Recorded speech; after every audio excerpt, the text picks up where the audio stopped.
बिस्मिल्लाहिर्रहमानिर्रहीम। Welcome to my channel. मेरे channel का नाम है स्टिच बाय मैमूना और मेरा नाम है मैमूना रिजवान। मैं हूं आपकी बहन मैमूना रिजवान। आज आपके साथ बहुत ही प्यारा खूबसूरत 1 मंथ की बच्ची का सूट कटिंग और स्टिचिंग करके शेयर कर रही हूं। जैसा कि आपने फर्स्ट में सूट देख लिया है, इस तरह का ड्रेस रेडी करना है जिसके साथ मैंने टोपी बनानी है और ट्राउज़र भी बनाना है। तो मैं कटिंग शेयर कर रही हूँ। टोटल कटिंग करने का तरीका आपके साथ शेयर कर रही हूँ। बहुत ही आसान है, इसका नाप शाप कोई नहीं होता क्योंकि ये बच्चे छोटे होते हैं तो इनको आप ना अंदाजे से स्टिच कर सकते हैं। इसी तरह से हमने टोटल 16 इंच की लेंथ लेनी है, नेफा अलग से रख के, क्योंकि मैंने पांचों में ज़्यादा कपड़ा मार्जिन में रखना है क्योंकि कभी भी इनको खुला जब बड़ा करना पड़े लंबाई में तो ये कर सकते हैं। यहाँ से मैंने 10 इंच का आसन रख के बाद नीचे से मैंने शलवार की कटिंग का निशान लगाया है और इसके बाद इसकी कटिंग करने के बाद मैं इसका कलियों वाला कुर्ता निकालूंगी। कलियों वाला कुर्ता भी आपके साथ शेयर कर रही हूँ कैसे निकालूंगी। ये टोटल मैंने 10 इंच का रखा है। आसन की जगह टोटल 10 इंच की है जिसमें नेफा भी आएगा और सिलाई भी आएगी। इसको हम करते हैं अब साइड पे। अब कलियों की तरफ आ जाते हैं कि हम कलियाँ कैसे डालेंगे। यहाँ पर जितना भी कपड़ा शलवार निकालने के बाद बचा है तो उसको मैं कर रही हूँ बराबर करने के बाद इसकी मैंने लेंथ नापी तो मेरा कुर्ता आसानी से लंबाई निकलती है, मुझे टेंशन नहीं हुई निकालने में लेंथ। तो 16 इंच की टोटल लेंथ निकाली है मैंने। इसमें ही स्टिचिंग करनी है, इसमें ही सिलाई करनी है, तो प्रॉपर 16 इंच का टोटल रखना है। और इसके बाद मैंने 4 इंच का फोल्ड करके, क्योंकि बच्ची मोटी हो तो बड़ी हो हेल्दी हो कोई पता नहीं है, तो इसी हिसाब से मैंने थोड़ा सा इसका कुर्ता खुला रखा है।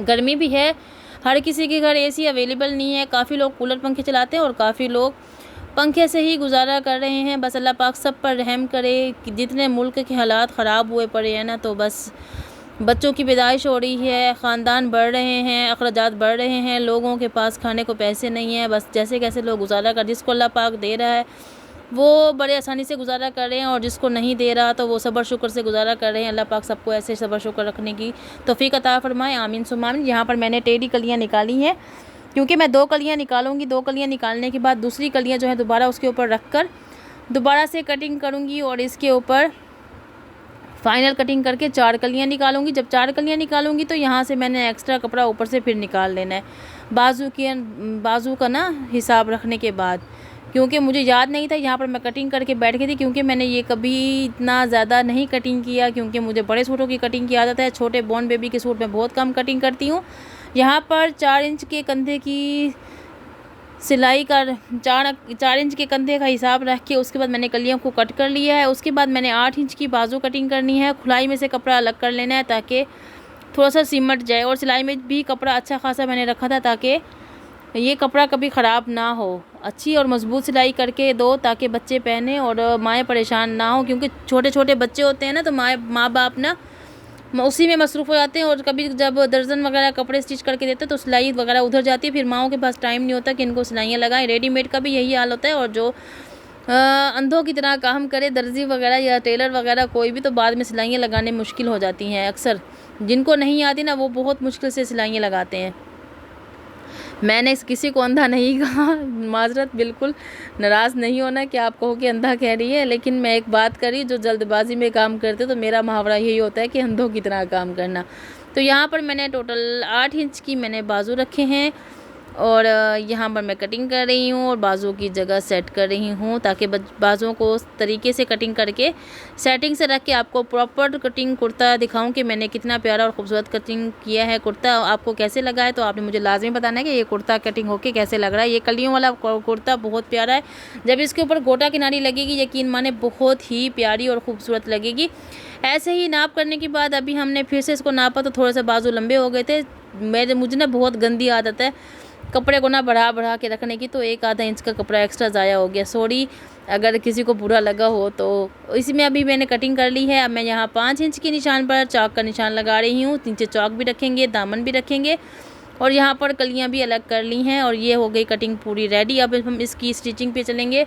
पहले रुमाली कट करेंगे। रुमाल कट करने के बाद उसकी गोल कैप बनाएंगे झालर वाली, वो भी बहुत प्यारी और खूबसूरत लग रही थी बनी हुई पहनी हुई। यकीन माने मैं बच्ची को पहना हुआ देख के आई हूँ, बच्ची बहुत प्यारी लग रही थी, बहुत प्यारी लग रही थी। मैंने 1 से 1.5 घंटे में ये ड्रेस रेडी किया, कटिंग भी किया, स्टिचिंग भी किया। यहाँ पर मैंने गुलाई कट कर ली थी और बताना भूल गई थी, तो आपने 2 से 2.25 इंच पे आपने ये निशान लगा लेना और यहाँ का गुलाई कट कर लेना और यहाँ पर 4 इंच का कट दरमियान में रखना है। मुझसे ना थोड़ा सा कट ज़्यादा हो गया था मैं आपको बता रही हूँ ना कि मैंने कितने अरसे बाद ये कटिंग की है, क्योंकि बच्चों के तो मैंने कपड़े सिए नहीं, कभी मेरी अम्मी सी के देती थी, और जब किसी का ऑर्डर आए तो फिर मुझे सीने पड़ते हैं, तो फिर थोड़ी सी मुश्किल हो जाती है। अक्सर लोग नहीं बना पाते, तो इसलिए हमें ऑर्डर आते हैं तो हम बना के देते हैं। यहाँ पर कपड़े को मैंने रुमाल की तरह तिकोना बना के इसके 4 से 5 हिस्सों में इसको डिवाइड करके यहाँ पर मैंने 7 इंच का कॉर्नर से लेके कॉर्नर तक 7 इंच का नाप रखा है। 4 से 5 कॉर्नर इसके तय लगाने के बाद ये देखें 7 इंच का इसका पूरी लेंथ है। 7 इंच पे पूरी ये लेंथ निशान लगाऊंगी, और इसी हिसाब से 7-7 इंच के निशान पे ये बराबर गुलाई दोनों तरफ से, चारों तरफ से बल्कि एक जैसी आएगी, कहीं से भी उलझन आपको नहीं होगी। ये देखिए पूरा गोल राउंड शेप में ये कैप कट गया। अब यहाँ बीच में इलास्टिक लगेगा, साइडों से इसकी सिलाइयाँ होंगी और ये कैप रेडी हो जाएगी। बहुत आसान तरीका है।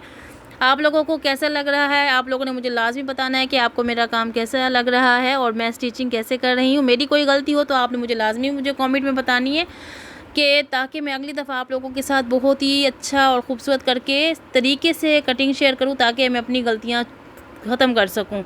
इंसानों से गलतियाँ होती हैं, ख़ता का पुतला है, अल्लाह पाक भी माफ़ कर देता है। तो आप लोग भी लाजमी बताना कि आपकी यहाँ पर गलती है, तो मैं अपनी गलती सुधारूँगी और अपना काम अच्छा करूँगी। यहाँ पर जब मैं कपड़े स्टिच करी थी, यकीन माने मुझे इतना शौक़ है कि मेरे पास भी बच्चे छोटे छोटे ना आए बैठें बात करें, और ना बच्चों को मैं उठाऊं। अपने बच्चों का नहीं मैं कह रही, कि मुझे अपने बच्चों का शौक़ है। मेरे बच्चे जब से बड़े हो गए ना, तो छोटे छोटे बच्चों को देखती तो मुझे बहुत खुशी होती है। और अक्सर जब मुझे कपड़े स्टिच करने के लिए आते हैं ना, तो मेरी कोशिश होती है कि मैं उस बच्चे को लाजमी प्यार करूँ, देखूँ। तो मैंने माशाल्लाह इस बच्ची को बहुत प्यार किया और इसके लिए बहुत सारी दुआएँ की कि अल्लाह पाक इस बच्ची के नसीब अच्छे करे। अब जैसे जैसे मैं भी अब मेहनत करती हूँ, काम करती हूँ, बच्चे मेरे बड़े हो गए हैं, तो मुझे अब ना अजीब लगता है, घर में छोटे छोटे बच्चे किसी की आ भी जाएं तो मैं परेशान हो जाती हूँ, डिस्टर्ब हो जाती हूँ। लेकिन जब बच्चे, ख़ास तौर पे बेटियाँ जब कपड़े पहनती हैं, जब किसी की भी आ जाए घर में, तो बहुत प्यारी लगती हैं। अल्लाह पाक सबकी बेटियों के नसीब अच्छे करे, और जिनके पास अल्लाह पाक ने छोटी छोटी बेटियां दी हुई हैं, जिनके अभी पैदा हुई हैं, अल्लाह पाक सबके नसीब अच्छे करे। और माँ बाप को हमेशा सुख दें, ना ठंडी हवाएं दें अल्लाह पाक बच्चों की तरफ से माओं को, और बच्चे अपने हिफ्ज़ व अमान में रखें अल्लाह पाक। और किसी की बुरी नज़र से अल्लाह पाक किसी की बुरी नज़र ना लगे, और सबकी बुरी नज़रों से अल्लाह पाक बच्चों को दूर कर दे। आमीन सुम्मा आमीन। बहुत सारी दुआएं हैं, जो मैंने मिस्टेक की है तो प्लीज़ आपने मुझे इग्नोर करना है, और अगली दफ़ा इंशाल्लाह कोई मिस्टेक नहीं होगी। यहाँ पर कलियाँ स्टिच कर रही थी, पहले मैंने बाजू के साथ कलियाँ स्टिच की थी। टोपी भी मैंने सिलाई कर ली है, साथ साथ ट्राउज़र भी सिलाई कर लिया है। यहाँ पर बाजू के साथ कलियाँ लगा रही हूँ। चारों कलियाँ बाजू के साथ लगाने के बाद फिर हम जब इसको कमीज़ के साथ अटैच करेंगे तो आसानी से अटैच हो जाएंगे। तो आपने भी ऐसे ही करना है, बहुत आसानी से आपके साथ अटैच हो जाएंगे, टेंशन फ्री हो जाएं, आपको पता भी नहीं चलेगा और ये सिलाई लग जाएगी। यहाँ पर मैं नेकलाइन का बीच वाला जो कट है वो बना रही हूँ। उसके बाद मैंने बैक गला नहीं कट किया था, तो बैक गला भी यहाँ पर कट कर लिया है और बीच वाला कट भी बना लिया है। तो अब इसकी कटिंग करके इसको सीधा करके इसकी भी सिलाई लगाएंगे, और साथ में बाजू और जो कलियाँ हमने बनाई हैं वो भी इसके साथ अटैच करेंगे। तो अल्लाह पाक सबकी बच्चियों के नसीब अच्छे करे, और जिस बच्ची का ये ड्रेस अल्लाह पाक उसके भी नसीब अच्छे करे। अल्लाह पाक उसको अपने माँ बाप की आंखों का ठंडक बनाए, आने वाले दिनों की बुराइयां और आने वाले मुश्किलों से बचाए। आमीन सुम्मा आमीन। और ये देखें यहाँ पर ये ड्रेस रेडी हो गया, बहुत प्यारा और ख़ूबसूरत। तो कैसा लगा आपने लाजमी मुझे बताना है।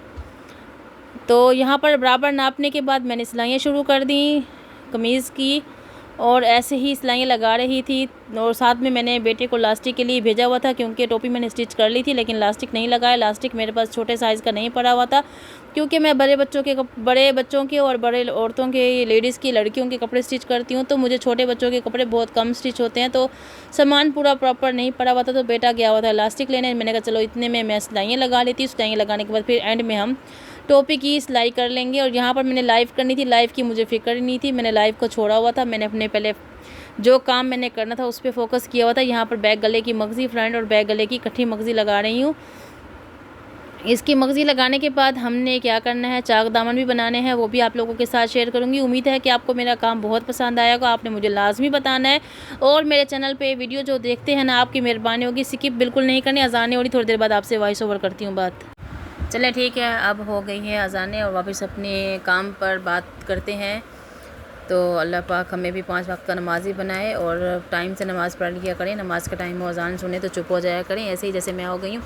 यहाँ पर चाक दामन बना लिए हैं, खड़ा कर लिया है पूरा सूट। मैंने शलवार को मुकम्मल किया था, टोपी को मुकम्मल किया था और कमीज़ की साइडें बंद नहीं की थी। इसको फुल स्टिच करके मैंने इसकी साइडें बंद किए बगैर इनको भेज दिया था, ताकि वो इसके ऊपर गोटा लगाएं और इसको फाइनल करें और फिर बाद में साइड की सिलाई में मैंने बाद में लगाई थी और टिच भी लगाए थे बाद में। अब इलास्टिक आ गया, इलास्टिक की बारी है। इलास्टिक भी ऐसे लगाऊंगी। इलास्टिक को हल्के हल्के हाथों से खींचे जाना है। पहले आपने इसको यहाँ पर फिक्स करके सिलाई लगानी है, उसके बाद आपने इसको फुल स्पीड से चलानी है मशीन और खींच के रखना है, इसको ढीला नहीं छोड़ना, नहीं तो टोपी खुली रह जाएगी। क्योंकि मेरी ये टोपी जो है ना खुली रह गई थी, मैंने दोबारा से उधेर को उनको तंग करके दिया था। फिर बच्ची का सर क्योंकि छोटा था तो मुझे आइडिया नहीं था कि उसको कौन सा साइज़ आएगा, तो फिर दोबारा से मेहनत हुई थी। लेकिन ये पहना हुआ बहुत प्यारा लग रहा था। जल्दबाजी में हमने स्टिच किया था, जल्दबाजी में उन्होंने भी रेडी किया था, क्योंकि उसी दिन ही बच्चे का चिल्ला था और उसी दिन ही बच्चे ने ड्रेस पहना था। यहाँ पर ये देखें पूरा ड्रेस प्रॉपर रेडी है और यहाँ पर ये देखिए गोटा लग के आ चुका है। तो आपको कैसा लगा आपने मुझे लाजमी बताना है। इंशाल्लाह नेक्स्ट वीडियो में मिलेंगे। अल्लाह हाफिज़। दुआ में याद रखिएगा और चैनल को like share and comment subscribe लाजमी कीजिएगा। Thanks for watching, thanks for